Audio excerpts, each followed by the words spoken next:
Good morning, friends. It was a really close tie on the story, but Leprechaun on the Loose won. So I'm going to read this book to you this morning. I hope you enjoy Leprechaun on the Loose.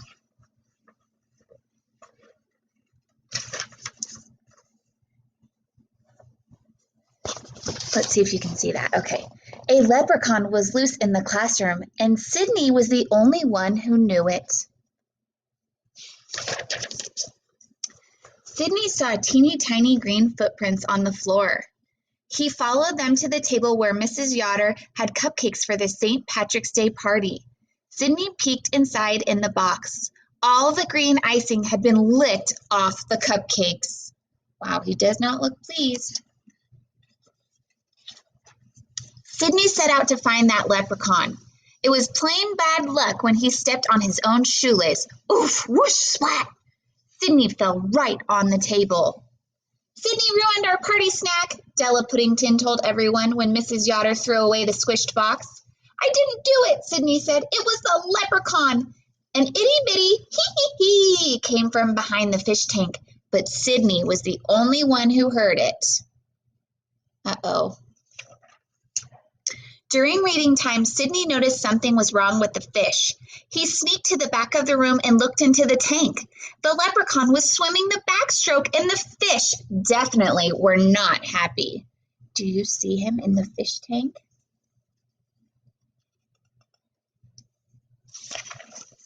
Sydney dove after the leprechaun. Plop, kerplunk, splish! Water soaked the table. Sydney ruined our decorations, Della cried when Mrs. Yoder threw away the soggy paper shamrocks. I didn't do it, Sydney said. It was the leprechaun. Sydney was sure he heard a tiny little ha as he mopped up the mess. During science class, Sydney heard a creak, creak, creak coming from the hamster's cage. Sydney tiptoed to the cage. He carefully opened the door and came face to face with the leprechaun.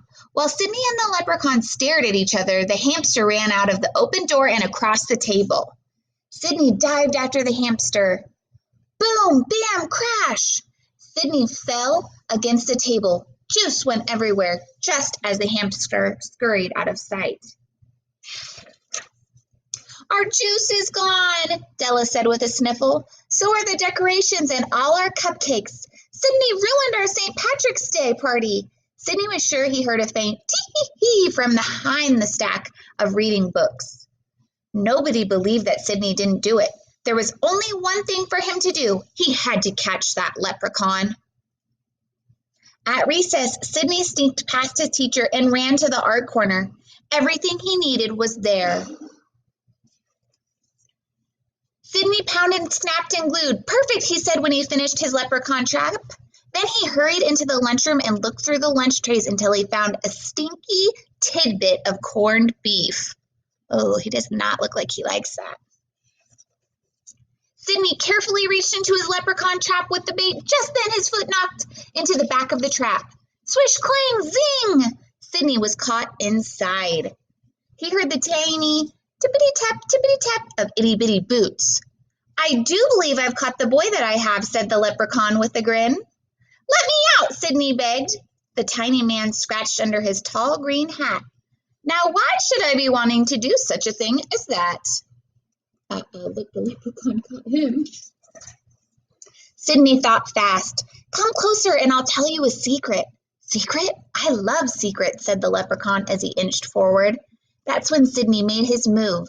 He reached out and tickled the leprechaun right under the chin.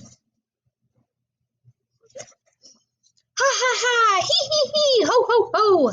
The leprechaun fell down and hit the trap door. The door flew open.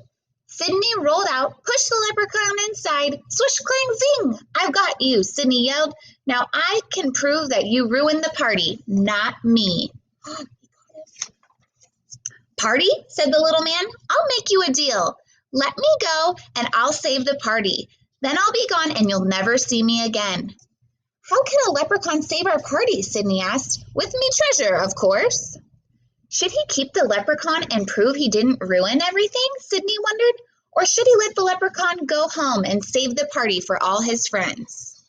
I wonder what he's going to do. Sidney was running out of time. His class was right outside the door. He had to decide. Quick, tell me where your treasure is, Sidney said. He leaned close and the leprechaun whispered in his ear. Sidney knew a deal was a deal. He opened the trap door and watched the leprechaun climb out. The leprechaun turned one last time and tipped his hat at Sidney. Then the teeny tiny man slipped out the window and was gone. Sidney found the treasure right where the leprechaun said it would be. It was just what he needed to save the party. The class cheered. Even Della Puddington smiled at Sidney. Mrs. Yotter wasn't mad at him anymore, even if she didn't quite believe where Sidney got the party supplies. Sidney was finally able to forget all the trouble the leprechaun had caused. Then Sidney heard something terrible. "Excuse me, lad," said a tiny voice from behind Sidney's box of crayons. "I'm looking for me brother. Have you seen him anywhere?" Uh-oh. I hope you guys liked that story. That was super silly. Again, it was called Leprechauns on the Loose. So I will be reading a few books a week to you guys, and we'll do this voting option more often. Okay, I'll see you guys soon. Bye.